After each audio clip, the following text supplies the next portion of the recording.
Here's the main SSA.gov website. Keep in mind that the site may look different in the future, but there will always be an obvious place to apply for Medicare. There are two main ways to start the Medicare ONLY application. Number one, if you're already signed into your My Social Security account, the dashboard looks like this. Scroll down toward the bottom and look for a blue button that says Start a Medicare Application. But sometimes it's not there. If it's not, go back to the main SSA.gov page and use route number 2. For number 2, you don't need to log in yet. Just click the Medicare tab here at the top of the homepage and then select Sign Up for Medicare. We'll continue with this route for our demonstration. On the next page, you'll click Apply for Myself under the Sign Up for Medicare section. Then sign into your SSA.gov account. After logging in and completing two-step verification, you'll see a welcome screen. Just click Next. Check the box agreeing to the terms and policies, scroll down, and click Next again. You'll click Next one more time on the following page. Now the application begins. On the address type page, indicate whether you live outside the US. Next, select your language preference for speaking and reading. Here, some of your basic information, name, last 4 of your SSN, and date of birth will be pre-filled. If needed, you can make corrections. Otherwise, click Yes and Next to proceed. Now enter your mailing address and confirm whether you are currently living at the same address.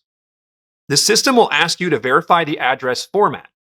In most cases, choose the recommended USPS version, then click Next. Enter the phone number you want on file in the event Social Security has questions about your application and needs to contact you. You're almost done, but this is the most important question on the entire application. Do you want to apply for Medicare Part B? Select Yes if you want both Parts A and B. Select No if you want Part A only and wish to decline Part B for now. Click Next to proceed. On this page, most will answer no here since they are not currently on state Medicaid health insurance. But if you are on Medicaid, answer yes. The next page asks if you or your spouse currently receive retirement benefits from the Office of Personnel Management, or OPM, mainly for federal retirees. Answer accordingly and click Next. Finally, you'll reach the Review and Sign page. Carefully review everything. If you see a mistake, you can correct it. When you're ready, check the I agree box and click Submit Now at the bottom. You'll see a confirmation screen that your application was submitted successfully. Be sure to click Your Application Receipt to save or print a copy for your records. You'll also get an email confirmation.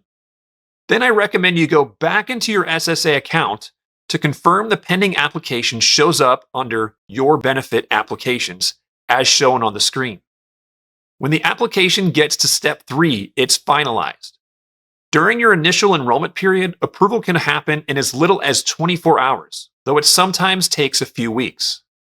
Once approved, your Medicare card will arrive by mail, but if you need proof sooner, go to your account dashboard and open Your Benefit Verification Letter. Once downloaded, here's an example of what it looks like. At the top, you'll see a BNC number. That is not your Medicare number. A little further down in the Medicare information section, you'll see your hospital Part A and medical Part B status, plus your unique Medicare number. You'll need your Medicare number to apply for a Medicare Supplement Medigap plan and a Part D drug plan, or a Medicare Advantage Part C plan. Hey, if you like this video, be sure to watch our other videos right over here. Thanks for watching.